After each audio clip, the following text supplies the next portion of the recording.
ലാലേട്ടൻ നടന്നു വരുമ്പോ തന്നെ ഒരു 1000 ഓറ ഫാമിലി വരുന്നത്. അപ്പൊ നമ്മളിങ്ങനെ നോക്കി നിന്നു പോകും എങ്ങനെയാണ്.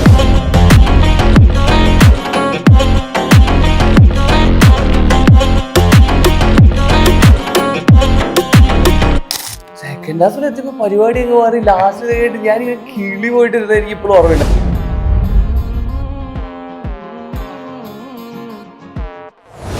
കഴിഞ്ഞിട്ട് വന്ന കോളുകളിൽ one of the best call ആയിരുന്നു. ജിത്തു സാറിന്റെ ടീമിൽ നിന്ന് വന്ന് വലതുവശ കള്ളൻ എന്നെ വിളിച്ചു. അപ്പോൾ വലതുവശ കള്ളനിൽ വിളിച്ച റോൾ ആദ്യം ഒരു ചെറിയ നെഗറ്റീവ് ഷെയ്ഡുള്ള ക്യാരക്ടറായിരുന്നു. അപ്പോ എനിക്കെന്താ വെച്ചാൽ ഈ പൂച്ചക്കണ്ണുള്ളതുകൊണ്ടും ചില ആൾക്കാർ ഇപ്പോഴും വരും പ്രഭാകറാണോ നേരിലെ വില്ലനാണോ എന്നൊക്കെ ചോദിക്കാം. അപ്പൊ എനിക്ക് അങ്ങനെ ഉള്ളതുകൊണ്ട് സത്യം പറഞ്ഞാൽ ഒരു ടൈപ്പ് കാസ്റ്റ് ആയി പോകുന്ന എനിക്കൊരു പേടിയാണ്. എന്റെ മാത്രം പേടിയാവും. ഒരു ആഡില് അല്ലു അർജുന്റെ കൂടെ പോയിട്ട് അങ്ങ് പെർഫോം ചെയ്യുന്നത് നിങ്ങൾ ബൈക്ക് സ്റ്റണ്ടേഴ്സ് ആയിട്ട് അല്ലേ? ഇപ്പൊ അല്ലു അർജുൻ എന്നുള്ളത് നമുക്ക് നാഷണൽ അവാർഡൊക്കെ കിട്ടുന്നതിന് മുന്നേ നമ്മൾ മലയാളികൾ ഭയങ്കരമായിട്ട് ഫോളോ ചെയ്യുന്ന, ഭയങ്കരമായിട്ട് ആരാധിക്കുന്ന ഒരു ബണ്ണി, ഹാപ്പി ഒക്കെ വരുന്ന സമയം മുതലേ നമ്മൾ ഡബ് ചെയ്ത സിനിമ നമുക്ക് പിന്നെയൊക്കെയാണ് ചെറുപ്പത്തിൽ നമുക്ക് അറിയുമല്ലോ. അപ്പൊ അങ്ങനെ പുള്ളിയെ ഭയങ്കര ഇഷ്ടമാണ് പണ്ട് മുതലേ. അപ്പൊ ഇങ്ങനെ ഒരു ആഡിന്റെ ഓപ്പർച്യൂണിറ്റി വന്നപ്പോ തന്നെ നമ്മൾ ഓക്കെ ഉറപ്പായിട്ടും അദ്ദേഹം ഇവിടെ വരുമ്പോഴൊക്കെ നമ്മളെ ഫാൻ ഫോളോയിങ് ഇത്ര കേരളത്തിൽ നിന്നാണ്.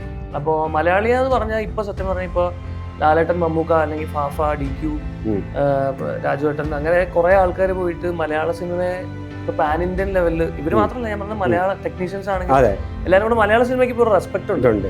അപ്പൊ അത് സത്യം പറഞ്ഞാൽ എൻജോയ് ചെയ്യുന്നത് നമ്മളിപ്പോ അപ്കമിങ് ആയിട്ടുള്ള ആൾക്കാർ പുറത്തു പോകുമ്പോ അത് ഭയങ്കര എന്താ പറയാ, നമുക്കൊരു റെസ്പെക്ട്. ഒരു മലയാളിയാന്ന് പറയുമ്പോ തന്നെ ഒരു റെസ്പെക്ട് ഉണ്ട്. ഒന്നുമില്ല, ആ സമയത്ത് ഇതുപോലെ ക്രിക്കറ്റ് കളി ഉണ്ട് എറണാകുളം സ്ഥിരം.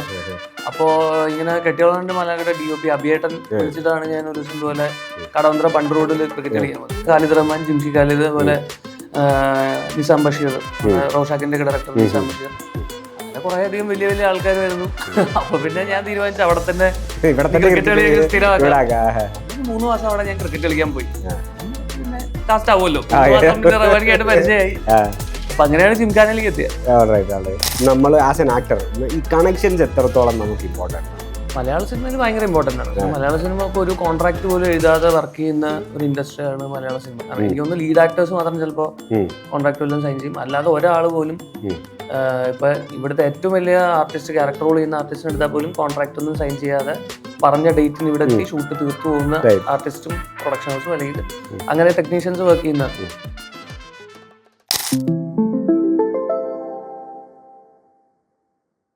ഹലോ ടെലിവിഷൻ വ്യൂവേഴ്സ്, നമ്മളുടെ മലയാള സിനിമയിൽ ഒരു യങ് ഗ്യാങ് ഉണ്ടെങ്കിൽ ആ ഗ്യാങ്ങിൽ ഡെഫിനറ്റ് ആയിട്ടും ഉള്ള ഒരാളാണ് ഇന്നത്തെ guest. Let me welcome Shiva Hariharan. Hello. Thank you. നമസ്കാരം.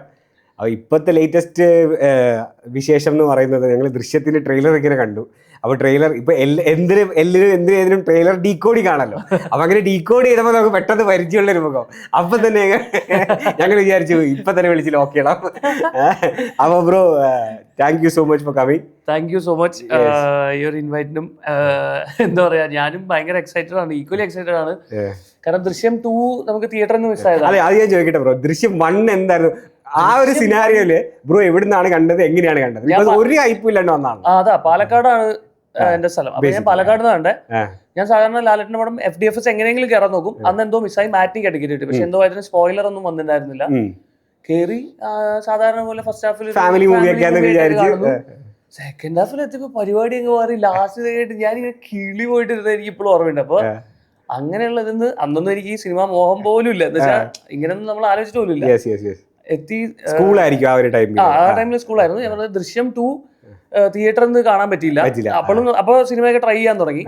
ദൃശ്യം 3 ഇങ്ങനെ ഒരു വിളി വരുന്നു, അതിന്റെ ഒരു ചെറിയ ഭാഗമാകാൻ പറ്റുന്നു എന്നുള്ളത് ഭയങ്കര എന്താ പറയാ, ഭയങ്കര സന്തോഷമുള്ള കാര്യമാണ്. അതും ദൃശ്യം 3 ഞാൻ ഭയങ്കര എക്സൈറ്റഡ് ആയിട്ടുള്ള കാര്യം എന്ന് വെച്ചാൽ 2ന്റെ എനിക്കിപ്പോൾ ഓർമ്മ, ലാലേട്ടൻ ആ കോർട്ടിൽ നിന്ന് ഇറങ്ങി വരുന്ന സീനൊക്കെ ഞാനൊരു തിയേറ്ററിൽ ഇതൊക്കെ ഒന്ന് കാണാൻ പറ്റിയില്ല. അപ്പൊ ദൃശ്യം 3 അത് മേക്കപ്പ് ആവുമെന്ന് വിചാരിക്കാം. ഓക്കെ, ഇതിന്റെ ഒരു പ്രശ്നം എന്താന്ന് വെച്ചിട്ടുണ്ടെങ്കിൽ നമ്മൾ എത്ര തന്നെ പറയണമെന്ന് ആഗ്രഹം ഉണ്ടെങ്കിലും ആർക്കും വലിയ ഐഡിയ ഇല്ല ഇതിനെക്കുറിച്ച്. ഇവ എന്റെ അടുത്ത് ലൈക്ക് ആക്ടേഴ്സും പറയുന്നത് ഞങ്ങളുടെ പോർഷൻ വരുന്നു, അവരേക്കൊന്നും പോകുന്നു എന്നല്ലാണ്ട് ഞങ്ങൾക്ക് ഇതേക്കുറിച്ച് ഒരു ഐഡിയ ഇല്ല എന്നാണ്. അപ്പൊ എന്താ ബ്രോയുടെ ഒരു ക്യാരക്ടർ എന്താന്ന് നമുക്ക് പറയാൻ പറ്റും? ക്യാരക്ടർ ഇപ്പൊ ട്രെയിലറിലൊക്കെ കണ്ട പോലെ ഒരു ജേർണലിസ്റ്റ് തോന്നി. ഓക്കെ, അപ്പൊ ജേർണലിസ്റ്റ് ആണ്, അത്രേ ഉള്ളൂ. അതല്ലാതെ ജേർണലിസ്റ്റ് ആണ്.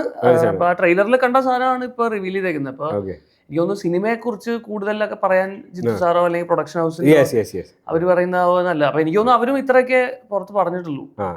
ഇത്രയും ഹൈപ്പുള്ള ഒരു സിനിമ ആയതുകൊണ്ട് എനിക്ക് തോന്നുന്നു നമ്മളും അത് കുറച്ചൊക്കെ ആ സീക്രസി മെയിൻറ്റെയിൻ ചെയ്യേണ്ടത് നല്ലതാന്ന് തോന്നുന്നു. ആ എക്സൈറ്റ്മെന്റ് കൂട്ടാനും തിയേറ്ററിൽ അത് കാണുമ്പോൾ അത്. അപ്പൊ ഈ ദൃശ്യത്തിലേക്കുള്ള ഫസ്റ്റ് വിളി എങ്ങനെയാണ് ജിത്തു സാറാണ് കളിക്കുന്നത്? എങ്ങനെയാണ് ഇതിലേക്കുള്ള ഒരു വിളി വരുന്നത്? ദൃശ്യത്തിലേക്ക് എന്ന് വെച്ചാൽ ആദ്യമായിട്ട് എനിക്ക് ജിംഖാന കഴിഞ്ഞിട്ട് വന്ന കോളുകളിൽ വൺ ഓഫ് ദ ബെസ്റ്റ് കോളായിരുന്നു. ജിത്തു സാറിന്റെ ടീമിൽ നിന്ന് വന്ന് വലതുവശ കള്ളൻ എന്നെ വിളിച്ചു. അപ്പോൾ വലതുവശ കള്ളനിൽ വിളിച്ച റോൾ ആദ്യം ഒരു ചെറിയ നെഗറ്റീവ് ഷെയ്ഡുള്ള ക്യാരക്ടറായിരുന്നു.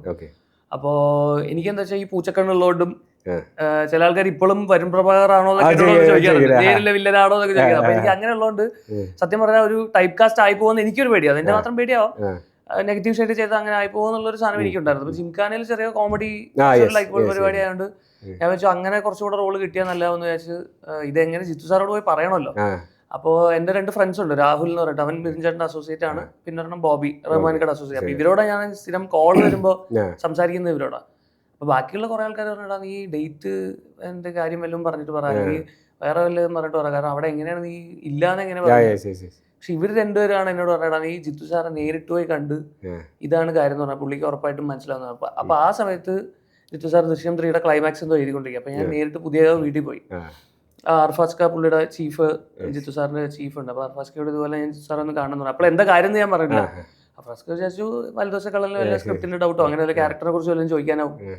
ജിത്തു സാറ് വീട്ടിനകത്ത് കയറി അവിടെ വെയിറ്റ് ചെയ്തോണ്ട് ജിത്തു സാർ ചോദിച്ചാൽ പറ എന്താടാ നീ കാണണമെന്ന് പറഞ്ഞതെന്ന് ചോദിച്ചു. ജിത്തു സാർ ഇതുപോലെയാണ് ഞാൻ ഇതുവരെ ചെയ്ത സിനിമകളിലൊക്കെ ചെറിയ നെഗറ്റീവ് ഷെയ്ഡ്, ഓസ്ലർ വരെയുള്ള എല്ലാത്തിനും നെഗറ്റീവ് ഷെയ്ഡ് ആയിരുന്നു. അപ്പോൾ ഇനിയും അത് ചെയ്താൽ ഞാൻ അങ്ങനെ തന്നെ കുടുങ്ങി പോകുമെന്ന് എനിക്കൊരു പേടിയുണ്ട്. അപ്പോൾ ദൃശ്യം 3യുടെ ക്ലൈമാക്സ് എഴുതിക്കൊണ്ടിരിക്കുന്നു, വലതുവശകളും ഷൂട്ട് തുടങ്ങാൻ പോകുന്നു. ഇത്രയും തിരക്കിന്റെ ഇടയ്ക്ക് ജിത്തു സാർക്ക് വേണമെങ്കിൽ എന്ത് വേണേ പറഞ്ഞിട്ട് എന്നെ.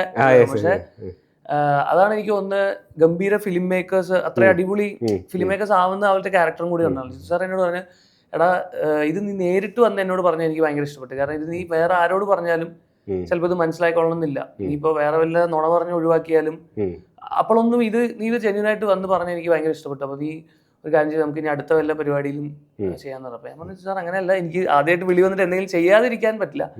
അങ്ങനെയാണ് വലതുവശകളിലെ ആ ചെറിയ. അപ്പൊ സാർ പറഞ്ഞു അത് നീ ചെയ്താൽ ചിലപ്പോ നല്ലതാവും, കാരണം അത് ഒരു കൺഫ്യൂഷൻ അവിടെ വന്നാൽ നല്ലതാണ്, കാരണം ആ ക്യാരക്ടർ ആണോ എന്നുള്ളൊരു കൺഫ്യൂഷൻ തോന്നിക്കഴിഞ്ഞാൽ. അങ്ങനെയാണ് വലതുവശകളൻ എത്തിയത്. അത് കഴിഞ്ഞ് വലതുവശകളൻ ഷൂട്ട് കഴിഞ്ഞ് അത് കഴിഞ്ഞിട്ട് ഒരു 2 മാസം കഴിഞ്ഞതും ഫസ്റ്റ് വിളിച്ചിട്ട് ഇതുപോലെ ജിത്തു സാർ അന്നേ പറഞ്ഞിട്ടുണ്ടായിരുന്നു നമുക്ക് നല്ലൊരു പരിപാടി വരുമ്പോൾ എന്തായാലും പറയാം. അപ്പൊ അങ്ങനെ ദൃശ്യം 3ലേക്ക് വിളി വന്നു. അപ്പൊ അത് ഭയങ്കര പിന്നെ ഒന്നും ആലോചിക്കേണ്ട ആവശ്യമില്ല. Okay okay. അത് ഞാൻ ചോദിക്കുന്നത് ഇപ്പൊ ഈ ആസ് എൻ ആക്ടർ അപ്പൊ ഇനീഷ്യൽ സ്റ്റേജിൽ നമുക്ക് ഏറ്റവും കൂടുതൽ വേണ്ടത് അവസരങ്ങളാണല്ലോ. അപ്പൊ ബ്രോ ഈ അത് മാത്രമല്ല, ഇപ്പൊ ബ്രോ പറഞ്ഞ പോലെ നമ്മളുടെ ഫിസിക്കൽ ഫീച്ചേഴ്സ് കാരണം നമ്മൾ ചിലർ പറഞ്ഞിട്ടുണ്ടല്ലോ വില്ലനായി തുടങ്ങിയാൽ പിന്നെ വില്ലൻ മാത്രം, അപ്പൊ പിന്നെ കള്ളുടിയനായ പിന്നെ കള്ളുടിയൻ മാത്രം, അപ്പൊ പോലീസായ പോലീസ് മാത്രം. അപ്പൊ അങ്ങനെ ഒരു എല്ലാ ആർട്ടിസ്റ്റിനും അങ്ങനെ ഒരു പേടിയുണ്ടോ? ലൈക്ക് അങ്ങനെ ടൈപ്പ് കാസ്റ്റ് ആയി? അല്ല, അത് പേടിയല്ല. നമുക്ക് ഞാൻ എന്താ വെച്ചാൽ ഞാൻ ഓസ്ലർ വരെ ചെയ്ത എല്ലാം നെഗറ്റീവ് ഷെയ്ഡ് ഗ്രേ ഷെയ്ഡ് ഉള്ള ക്യാരക്ടേഴ്സ്. അപ്പൊ എനിക്ക് തന്നെ സത്യം ലാസ്റ്റ് അമ്മയൊക്കെ എന്നോട് പറയാൻ തുടങ്ങി, എടാ നീ എന്തുവാണ് നിന്നെ സ്ക്രീനിൽ കാണുമ്പോൾ തന്നെ എനിക്ക് ദേഷ്യം വരാൻ തുടങ്ങിയത് പറയാം. അപ്പൊ നമുക്കൊരു വേറെ എന്തെങ്കിലും ഒന്ന് ഡിഫറെന്റ് ആയിട്ട് ചെയ്യണം എന്നുള്ള ആഗ്രഹം ഉണ്ടാവുമല്ലോ. അപ്പൊ അതിന്റെ പുറത്താണ് പിന്നെ ആർട്ടിസ്റ്റുകൾക്ക് പേടിയല്ല. എനിക്ക് തോന്നുന്നു പല പല ക്യാരക്ടേഴ്സ് ചെയ്യണം എന്ന് എല്ലാ ആക്ടേഴ്സിനും ഭയങ്കര ആഗ്രഹം ഉണ്ടാവും. അപ്പൊ അതിന്റെ പുറത്താവും ഇങ്ങനെ ഒരു ഇത് വരുന്നതെന്ന് തോന്നുന്നു. Okay okay. Last theatre releases Balti ആയിരുന്നു. അപ്പോൾ ബൾട്ടിക്ക് എന്താ പറയുക ഭയങ്കര ഒരു അപ്രീസിയേഷനും, അത് സ്പെഷ്യലി അതിൻ്റെ ആക്ഷൻ സീക്വൻസുകളൊക്കെ നിങ്ങൾ തകർത്തടിച്ചൊരു സീക്വൻസ് ആണ്. അപ്പോൾ ബൾട്ടി കഴിഞ്ഞിട്ട് എന്തായിരുന്നു ഒരു ഓഡിയൻസ് റെസ്പോൺസ് എങ്ങനെയാണ്? ബൾട്ടി കഴിഞ്ഞിട്ട് നമ്മൾ ഒരു ദിവസം ഞാനും ബൾട്ടിയുടെ ഡയറക്ടർ ഉണ്ണി അവനും കൂടെ, നിങ്ങൾ ഒരേ സ്കൂളാണ് പാലക്കാട്, ഒരേ സ്കൂളല്ല, ഞങ്ങൾ ഒരു ഷോർട്ട് ഫിലിം ഒക്കെ ചെയ്ത് റൂംമേറ്റ്സ് ആണ്. അപ്പോ അത് കഴിഞ്ഞ് ഞങ്ങൾ ഐഎം ഗെയിമിന്റെ സെറ്റിൽ പോയിട്ടുണ്ടായിരുന്നു. അവിടെ ജിംഷിക്ക ഉണ്ട്, നാസ്ക അതുപോലെ കണ്ടിട്ട് മെസ്സേജ് അയച്ചിട്ടുണ്ടായിരുന്നു, നാസ് ഹിദായത്തിന്റെ ഡയറക്ടർ. പിന്നെ അവിടെ ആക്ഷൻ ഡയറക്ടേഴ്സ് അൻബറിവ്. അപ്പൊ അവരന്ന് കണ്ടിട്ട് ഭയങ്കര അഭിപ്രായം പറഞ്ഞു. അവർക്ക് കണ്ടിട്ട് മനസ്സിലായില്ല ആദ്യം, അതിനകത്ത് കുറച്ചുകൂടെ. അപ്പൊ അവര് പറഞ്ഞു നീ പണ്ണ അതില് സെമ്മയായിരുന്നു ആക്ഷൻ, ഉണ്ണിയോടും കുറെ ഇത് പറഞ്ഞു. അപ്പൊ അവർക്ക് ഭയങ്കര. അപ്പൊ ഇത്ര വലിയ ആക്ഷൻ ഡയറക്ടേഴ്സ് അത് പറയുമ്പോ ഭയങ്കര ഇഷ്ടം. അപ്പൊ അതുപോലെ എവിടെ പോകുമ്പോഴും അതിന്റെ ആക്ഷൻ സീക്വൻസിനെ കുറിച്ച് പ്രത്യേകിച്ച് ഒരു അഭിപ്രായം കേൾക്കുന്നുണ്ട്. അപ്പൊ അത് ഭയങ്കര സന്തോഷം. Okay okay. അപ്പൊ അതിന് മുന്നേ ഞാൻ അത് ചോദിക്കട്ടെ, അതായത് ഇപ്പൊ എല്ലാരും പറയും ഒരു ഖാലിദ് റഹ്മാൻ മൂവിയിൽ ചെയ്യുക. അതിപ്പം നമ്മൾ പിന്നെ വെറുതെ തമാശക്കാണെങ്കിലും പറയും, നമ്മളിപ്പം മഞ്ഞുമൽ ബോയ്സിൽ കാസ്റ്റ് ചെയ്തിട്ടാണ് നമ്മുടെ ഗഡു കാസ്റ്റ് ചെയ്തിട്ടാണ് അടുത്ത പടത്തിൽ ജിംഖാനയിലേക്ക് വന്നത് തമാശക്ക് പറയും. പക്ഷെ അപ്പൊ അത്രയും ഡിഫിക്കൽട്ടാണ് ഒരു ഖാലിദ് റഹ്മാൻ മൂവിയിൽ ഇന്നാവുക എന്നുള്ളത്. അപ്പൊ അതെങ്ങനെ സംഭവിച്ചു? അത് സംഭവിച്ചത് ഞാൻ വേറെ ഏതൊരു ഇന്റർവ്യൂവിൽ പറഞ്ഞിട്ടുണ്ട്. ഒന്നുമില്ല, ആ സമയത്ത് ഇതുപോലെ ക്രിക്കറ്റ് കളി ഉണ്ട് എറണാകുളത്ത് സ്ഥിരം. അപ്പോ ഇങ്ങനെ കെട്ടിയോളാണ്ട് മലയാളിയുടെ DOP അഭിയേട്ടൻ വിളിച്ചിട്ടാണ് ഞാൻ ഒരു ദിവസം ഇതുപോലെ കടവന്ത്ര ബണ്ട് റോഡിൽ ക്രിക്കറ്റ് കളിക്കാൻ പോകുന്നത്. ഞാൻ പക്ഷേ ഏതെങ്കിലും ചെറിയ പിള്ളേരാകും അങ്ങനെ കളിക്കാൻ. ഞാൻ നോക്കുമ്പോൾ റഹ്മാൻ, ഖാലിദ് റഹ്മാൻ, ജിംഷി ഖാലിദ്, അതുപോലെ നിസാം ബഷീർ, റോഷാക്കിന്റെ ഡയറക്ടർ നിസാം ബഷീർ, അങ്ങനെ കുറെ അധികം വലിയ വലിയ ആൾക്കാർ വരുന്നു. അപ്പൊ പിന്നെ ഞാൻ തീരുമാനിച്ചു അവിടെ തന്നെ ക്രിക്കറ്റ് കളിയൊക്കെ സ്ഥിരമാക്കാം. അങ്ങനെ 3 മാസം അവിടെ ഞാൻ ക്രിക്കറ്റ് കളിക്കാൻ പോയി. അതിന്റെ ഇടയ്ക്ക് പിന്നെ കാസ്റ്റ് ആവുമല്ലോ, 3 മാസം പിന്നെ റഹ്മാനിക്കായിട്ട് പരിചയമായി. അപ്പൊ അങ്ങനെയാണ് ജിംഖാനയിലേക്ക് എത്തിയത്. ഈ ജിംഖാന എക്സ്പീരിയൻസ് എങ്ങനെയായിരുന്നു? ലൈക്ക് ഇപ്പം എപ്പോഴും പറയും നമ്മൾ ആ ഒരു ഫ്രണ്ട് സർക്കിൾ അല്ലെങ്കിൽ ഒരു ഫ്രണ്ട്സ് ഗാങ്ങിൽ വന്നപ്പം ആരെ റെക്കഗ്നൈസ് ചെയ്യും, അല്ലെങ്കിൽ അതിലൊരു എനിക്ക് തോന്നുന്ന ഒരു മെയിൻ ഹീറോ എന്ന് പറയുന്ന ഒരു പരിപാടി ഇല്ല അല്ലേ? മീൻസ് ലൈക്ക് എല്ലാവർക്കും അതെന്ന് വെച്ചാൽ ആരൊക്കെ അങ്ങനെ സത്യം പറഞ്ഞാൽ അതിനകത്ത് ജിംഖാനയിൽ നമ്മൾ ഇത്ര വലിയ സിനിമയാണ് ഷൂട്ട് ചെയ്യണമെന്നുണ്ടെങ്കിലും ഒരിക്കലും നമുക്ക് അതിന്റെ ഒരു എന്താ പറയാ അത്ര ഒരു സിനിമ പോലെ അല്ല ഷൂട്ട് ചെയ്യുന്നത്. നമ്മളൊരു ഷോർട്ട് ഫിലിം ഒക്കെ ചെയ്യുന്ന ഒരു ഫുൾ ഗ്യാങ് ഭയങ്കര കൂട്ടത്തോടെ നിന്ന് ചെയ്യുന്ന ഒരു എഫേർട്ട് ഉണ്ടല്ലോ, അങ്ങനെയാണ് നമ്മൾ കണ്ടത്. അപ്പോൾ പിന്നെ അതിലത്തെ ഫ്രണ്ട്ഷിപ്പ് കുറച്ചുകൂടെ ഭയങ്കര സ്ട്രോങ് ആണ്. ഇപ്പോഴും എല്ലാവരും കോൺടാക്റ്റിലുണ്ട്.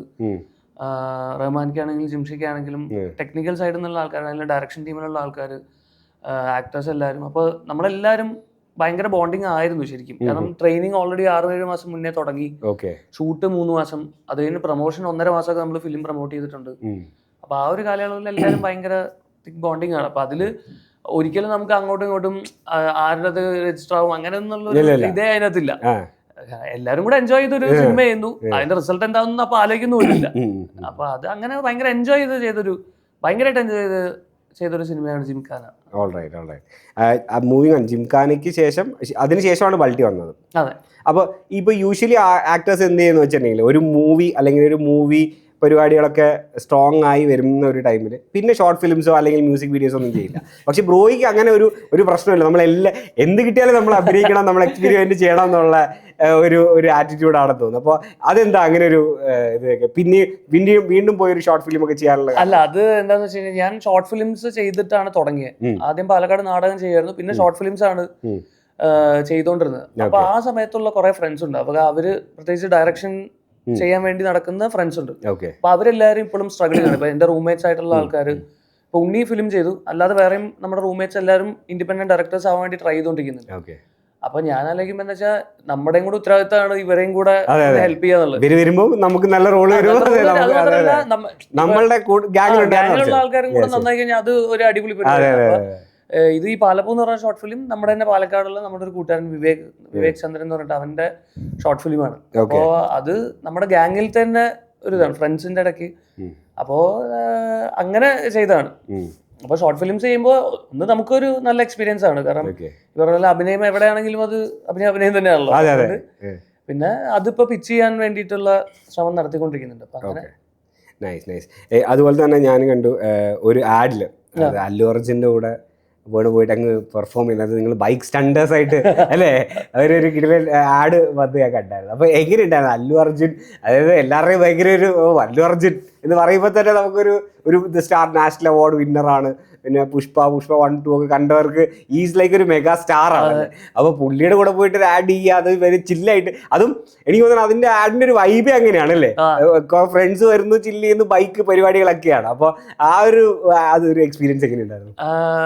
ഇപ്പൊ അല്ലു അർജുൻ എന്നുള്ളത് നമുക്ക് നാഷണൽ അവാർഡൊക്കെ കിട്ടുന്നതിന് മുന്നേ നമ്മൾ മലയാളികൾ ഭയങ്കരമായിട്ട് ഫോളോ ചെയ്യുന്ന, ഭയങ്കരമായിട്ട് ആരാധിക്കുന്ന ഒരു ബണ്ണി, അതുപോലെ ഹാപ്പി ഒക്കെ വരുന്ന സമയം മുതലേ നമ്മൾ ഡബ് ചെയ്ത സിനിമ നമുക്ക് പിന്നെയൊക്കെയാണ് ചെറുപ്പത്തിൽ നമുക്ക് അറിയുമല്ലോ. അപ്പൊ അങ്ങനെ പുള്ളിയെ ഭയങ്കര ഇഷ്ടമാണ് പണ്ട് മുതലേ. അപ്പൊ ഇങ്ങനെ ഒരു ആഡിന്റെ ഓപ്പർച്യൂണിറ്റി വന്നപ്പോ തന്നെ നമ്മൾ ഓക്കെ ഉറപ്പായിട്ടും. അപ്പൊ ഫസ്റ്റ് ഡേ പുള്ളിയെ ഷൂട്ടിന്റെ സമയത്ത് കണ്ടപ്പോൾ ഞാൻ അതുപോലെ പറഞ്ഞു മലയാളിയാണ്, കേരളം എന്നാണെന്ന് പറഞ്ഞപ്പോ പുള്ളിക്ക് ഭയങ്കര സന്തോഷമായി. കാരണം അദ്ദേഹം ഇവിടെ വരുമ്പോഴൊക്കെ ഫാൻ ഫോളോയിങ് ഇത്ര കേരളത്തിൽ നിന്നാണ്.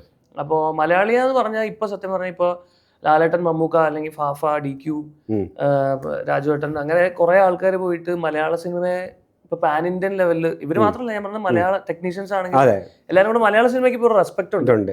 അപ്പൊ അത് സത്യം പറഞ്ഞാൽ എൻജോയ് ചെയ്യുന്നത് നമ്മളിപ്പോ അപ്കമിങ് ആയിട്ടുള്ള ആൾക്കാർ പുറത്തു പോകുമ്പോൾ അത് ഭയങ്കര എന്താ പറയാ, നമുക്കൊരു റെസ്പെക്ട്, ഒരു മലയാളിയാന്ന് പറയുമ്പോൾ തന്നെ ഒരു റെസ്പെക്ട് ഉണ്ട്.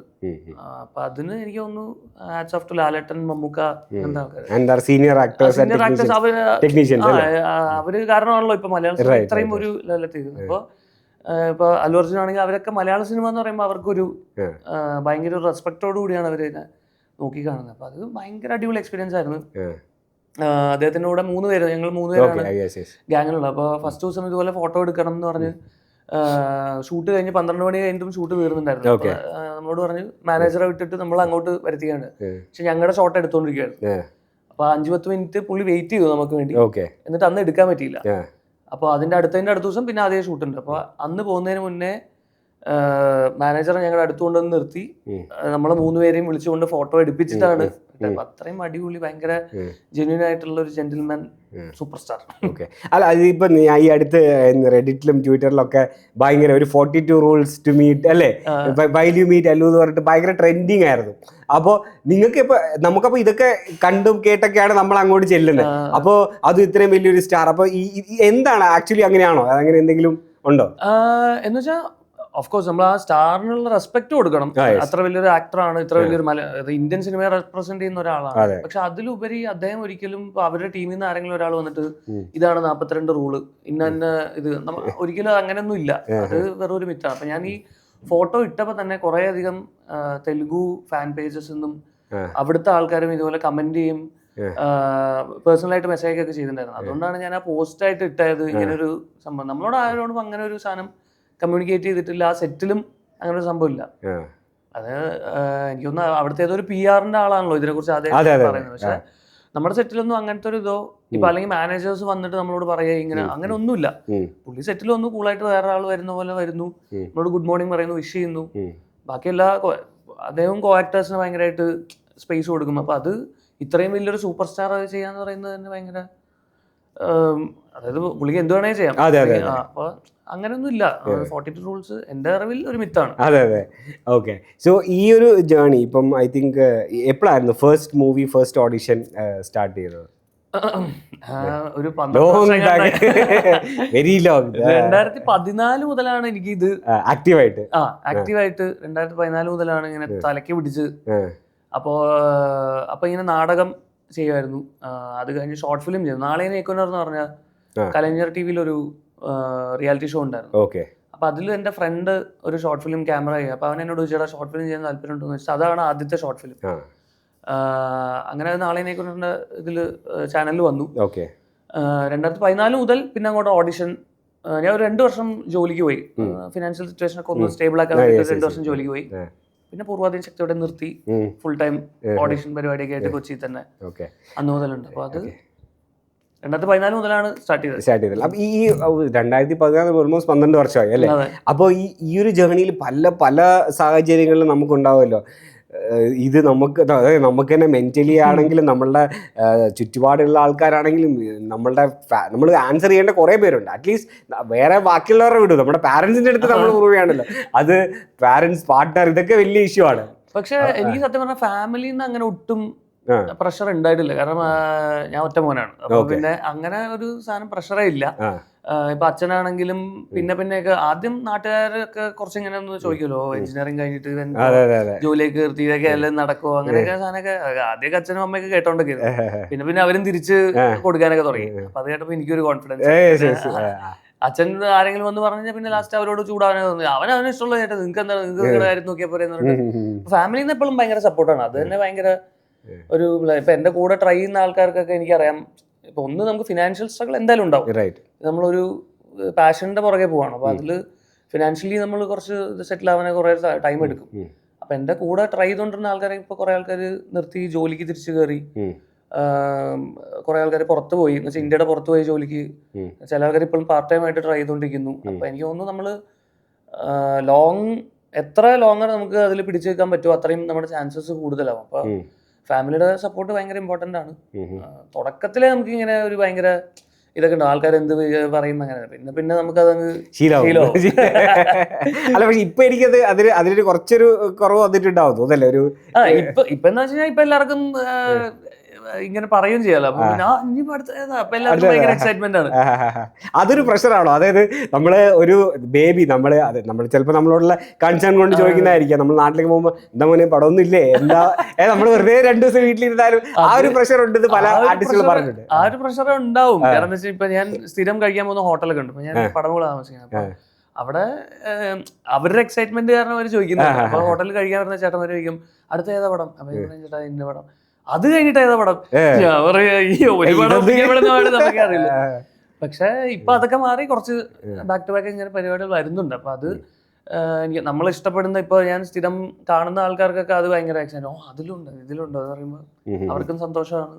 അതെ, എല്ലാവർക്കും സിനിമ എന്ന് പറയുമ്പോ ഒരു അതിന്റെ എക്സൈറ്റ്മെന്റിലാണ് ഇവര് ചോദിക്കുന്നത്.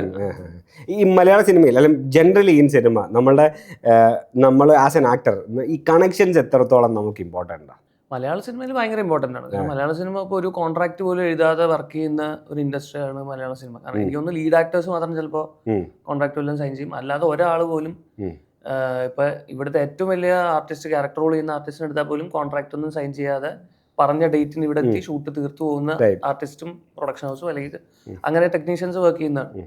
അപ്പൊ അത് എനിക്ക് തോന്നുന്നു വിശ്വാസത്തിന്റെ പുറത്ത്, ഒരു ഫ്രണ്ട്ഷിപ്പിന്റെ പുറത്തൊക്കെ സംഭവിക്കുന്നതാണ് മലയാള സിനിമ കൂടുതലും.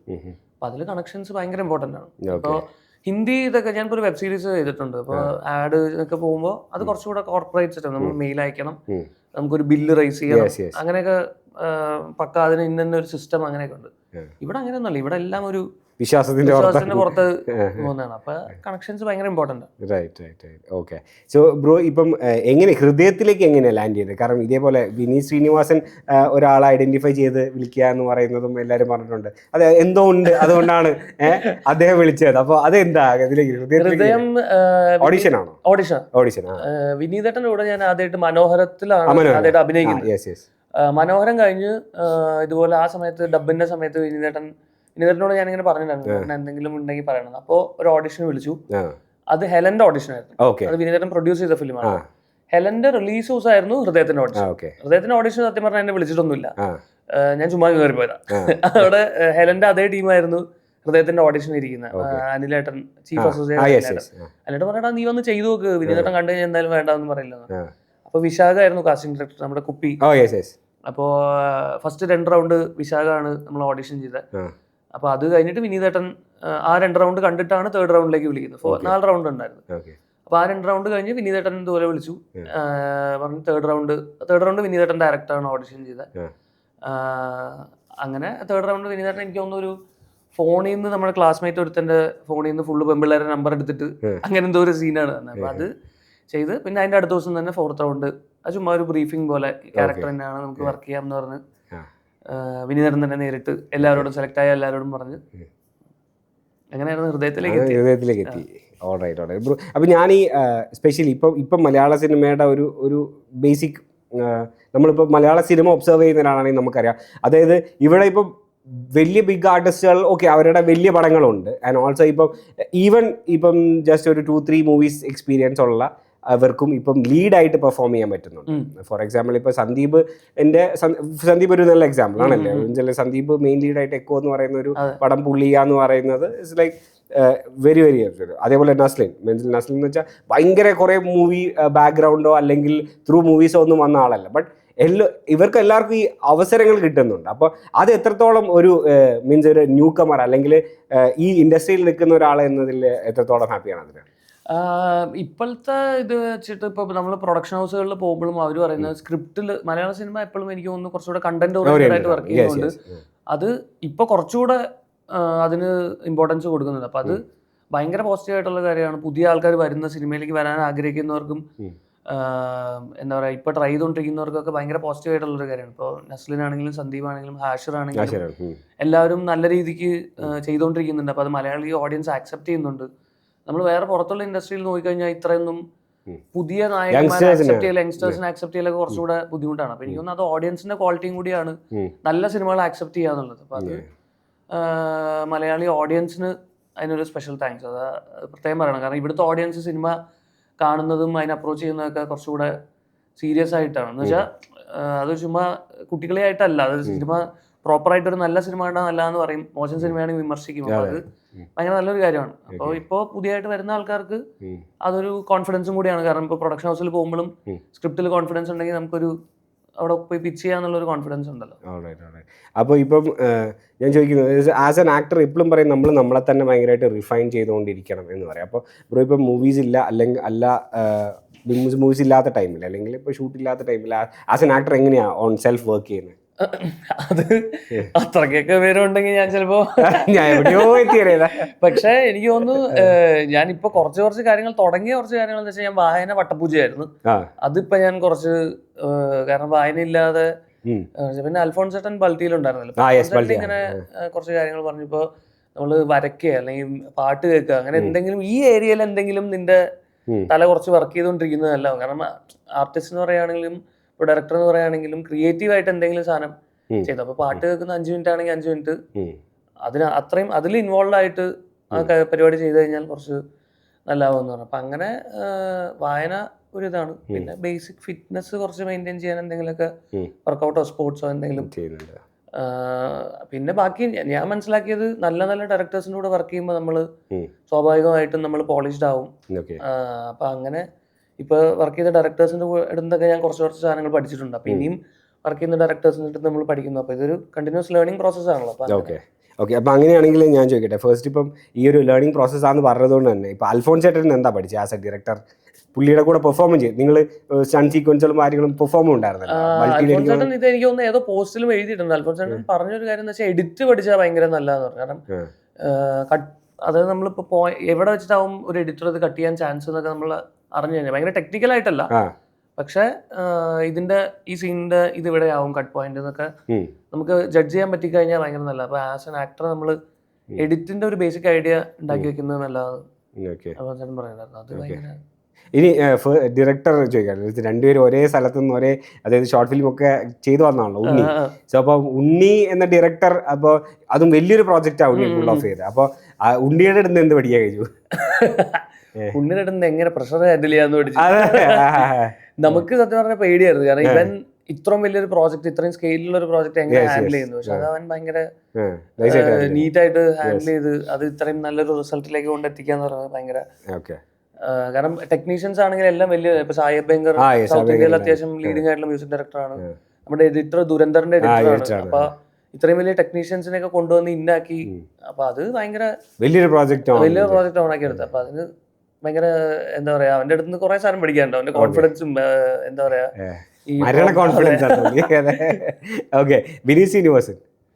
വിനീതേട്ടൻ എനിക്ക് തോന്നുന്നു വിനീതേട്ടൻ ഭയങ്കര ജെന്യൂനാണ് ആള്. സിനിമയിലാണെങ്കിലും പുറത്താണെങ്കിലും ഭയങ്കര ജെന്യൂനാണ്. എനിക്ക് തോന്നുന്നു ആസ് എ പേഴ്സൺ അത്രയും ജെന്യൂൻ ആണെങ്കിൽ അത് നമ്മുടെ ക്യാരക്ടറിലും റിഫ്ലക്ട് ചെയ്യുന്നു.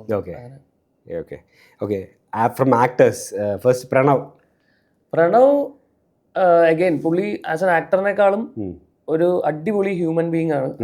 എനിക്ക് തോന്നുന്നു പ്രണവ് ട്രാവൽ ചെയ്തതിൻ്റെയും പഠിച്ചതിൻ്റെയും ഒക്കെ ക്വാളിറ്റി പുള്ളിയുടെ ലൈഫ് സ്റ്റൈലിൽ ഭയങ്കര എവിഡൻ്റ് ആണ്. അപ്പോൾ എനിക്ക് തോന്നുന്നു അഭിനയത്തിനേക്കാളും ആസ് എ പേഴ്സൺ നമുക്ക് എത്ര എന്താ പറയുക, എത്ര അടിപൊളിയാവാം എന്നുള്ളത് പ്രണവിനെ കണ്ട് പഠിക്കാൻ. നസ്ലിൻ ആക്ടർ, ആസ് എൻ ആക്ടറാണ്. ആക്ടർ എനിക്ക് തോന്നുന്നു അവൻ്റെ സ്പോണ്ടേനിറ്റി അല്ലെങ്കിൽ കുറച്ച് ടക്ക് ടക്ന്ന് അവൻ കാര്യങ്ങൾ ഭയങ്കര ഇംപ്രവൈസ് ചെയ്യുന്ന കാര്യത്തിലൊക്കെ ഭയങ്കര അടിപൊളിയാണ്. അപ്പോൾ സ്പോണ്ടേനിറ്റി പഠിക്കാൻ പറ്റി. ഷൈനികം പഠിക്കാൻ പറ്റിയതല്ല, ഇതൊക്കെ എനിക്ക് ഇഷ്ടമാണ്. ഷൈനികം ഇമോഷണൽ സീൻസ് ഒക്കെ ഭയങ്കര അടിപൊളിയായിട്ട് ക്യാരി ചെയ്യും. അടിപൊളി ആക്ടറാണ്. ഇനിയിപ്പോ ഇതിൽ എനിക്ക് ചോദിക്കാനുള്ള, ദൃശ്യത്തിൽ ലാലേട്ടനായിട്ട് ഒരു കോമ്പിനേഷൻ സീൻ ഉണ്ടായിരുന്നു. പരിഗണന ദൃശ്യത്തിൽ നമ്മൾ ഒരു കാര്യങ്ങളും അങ്ങനെ പറയാതെ വെക്കുന്നതാണ് നല്ലതെന്ന് തോന്നുന്നു. എന്നുവെച്ചാ ഉണ്ട്. ഓക്കെ. അപ്പോൾ അത്രയും വലിയൊരു artist means like I think face to face വന്നപ്പോൾ ഉള്ള ഒരു എക്സ്പീരിയൻസ് എന്താ? അതായത് ഞാൻ ലാലേട്ടനെ സത്യം പറഞ്ഞാൽ കാണാൻ വേണ്ടി ഒരുപാട് സ്ഥലത്ത് പോയി നിന്ന് ഇങ്ങനെ ട്രൈ ചെയ്ത് അങ്ങനെയൊക്കെ ആയിട്ടുണ്ട്. അപ്പോൾ ഹൃദയം കഴിഞ്ഞ സമയത്ത് ഒരു ആഡ് ലാലേട്ടൻ്റെ കൂടെ ചെയ്യാൻ പറ്റിയിരുന്നത്. അപ്പോഴും നമുക്ക് ഇത്ര അടുത്ത് ലാലേട്ടൻ കാണാൻ പറ്റില്ല. ലാലേട്ടൻ നടന്ന് വരുമ്പോൾ തന്നെ ഒരു 1000 ഓറ ഫാമിലാണ് ഇങ്ങനെ വരുന്നത്. അപ്പോൾ നമ്മളിങ്ങനെ നോക്കി നിന്നു പോകും എങ്ങനെയാലും. അപ്പോൾ ഇതിന്റെ സെറ്റിൽ ലാലേട്ടൻ ആദ്യമായിട്ട് ഇങ്ങനെ നടന്നു വരുമ്പോൾ ഞാൻ ഇങ്ങനെ നോക്കി നിന്നു. ലാലേട്ടൻ ഫ്രണ്ടിൽ വന്ന് നിൽക്കുന്നു, കുറെ എന്തൊക്കെ പറയുന്നു, ഞാനിങ്ങനെ നോക്കി തന്നെ നിൽക്കുന്നു. അവിടെ കട്ട് തുടങ്ങി. അപ്പൊ സീൻ ഓൾറെഡി ഷൂട്ട് ചെയ്തു, ഞാൻ അതൊന്നും അറിഞ്ഞിട്ട് പോലും. ഞാനിങ്ങനെ ലാലേട്ടനെ നോക്കിക്കൊണ്ട് ഇങ്ങനെ നിൽക്കുക, ലാലേട്ടൻ എന്തായിരുന്നു. അപ്പൊ ഫസ്റ്റ് കണ്ടപ്പോ അങ്ങനെയായിരുന്നു, നമ്മൾ നോക്കി നിന്നു. കാരണം ഇത്രയും ആരാധിക്കുന്ന ഒരാള് നമ്മുടെ ഫ്രണ്ടിൽ ഇങ്ങനെ നിൽക്കുന്നു. അപ്പൊ അത് ഭയങ്കര അടിപൊളിയായിരുന്നു. ഇമ്മീഡിയറ്റ് ഫ്യൂച്ചർ പ്രോജക്ട്സ് ഒന്ന് കോസ്മിക് സാംസൺ, ഇപ്പൊ സന്ദീപിന്റെ കൂടെ ജിംഖാന കഴിഞ്ഞിട്ട് കോസ്മിക് സാംസൺ, പിന്നെ ബാച്ചലർ പാർട്ടി 2 ചെറിയൊരു ഇതുണ്ട്, പിന്നെ എൽ ക്ലാസിക്കോ ഇപ്പോ ഷൂട്ട് നടന്നുകൊണ്ടിരിക്കുന്നു. അതിന് ഒരു ഷെഡ്യൂൾ ടോച്ചേട്ടന്റെ കൂടെ എൽ ക്ലാസിക്കോയിലുണ്ട്. അതിൽ ബേബി ഉണ്ട്, കുറെ ആൾക്കാരുണ്ട്. ജിംഖാനയിലത്തെയും തല്ലുവാലയിലത്തെയും കുറെ അധികം ആക്ടേഴ്സ് അതിനകത്തുണ്ട്. കോസ്മിക് സാംസണിൽ അതെന്താ ഒരു എന്താണ് വാട്ട് ഇസ് ദാറ്റ് ഒരു ഐഡിയ ഇല്ല ആർക്കും. അത് ജോണർ പുറത്ത് പറഞ്ഞിട്ടുണ്ടോ എന്ന് എനിക്ക് അറിഞ്ഞുകൂടാ. അതുകൊണ്ട് എനിക്ക് തോന്നുന്നു കൂടുതൽ അപ്ഡേറ്റ്സ് പ്രൊഡക്ഷൻ ഹൗസിന്റെ സൈഡിൽ നിന്ന് തന്നെ ഉണ്ടാവും. അപ്പൊ നല്ലൊരു പ്രോജക്റ്റ് ആണ്, നല്ല അടിപൊളി എക്സൈറ്റിംഗ് ആയിട്ടുള്ള ഒരു പ്രോജക്റ്റ് ആണ്. സന്ദീപിനോട് വർക്ക് ചെയ്തപ്പോ എന്ത് ഫീൽ ചെയ്തില്ലേ? സന്ദീപ് ജിംഖാന അഗൈൻ അതിൻ്റെ കൂടെ. അപ്പോൾ അതിൽ വേറെയും കുറെ ആൾക്കാരുണ്ട്. പിന്നെ അതിൽ എന്താ പറയാ, അഭിചേട്ടൻ നമ്മളൊക്കെ ഡയറക്ടറൊക്കെ ഒരുമിച്ച് ക്രിക്കറ്റ് കളിക്കുന്ന എല്ലാവരും പരിചയമുള്ള ടീം. ഓൾറൈറ്റ്. അപ്പം എനിവേസ് ബ്രോ, അപ്പം താങ്ക് യു സോ മച്ച്. അപ്പം ദൃശ്യം ഓൾ ദി ബെസ്റ്റ് ഫോർ ദൃശ്യമാണ് നമ്മൾ ഇമീഡിയറ്റ് ആയിട്ട് വെയിറ്റ് ചെയ്തുകൊണ്ടിരിക്കുന്നത്. അപ്പം and all the future projects അപ്പം ഇനിയും കാണാൻ കഴിയട്ടെ, സംസാരിക്കാൻ കഴിയട്ടെ. All the best with the future. Thank you so much.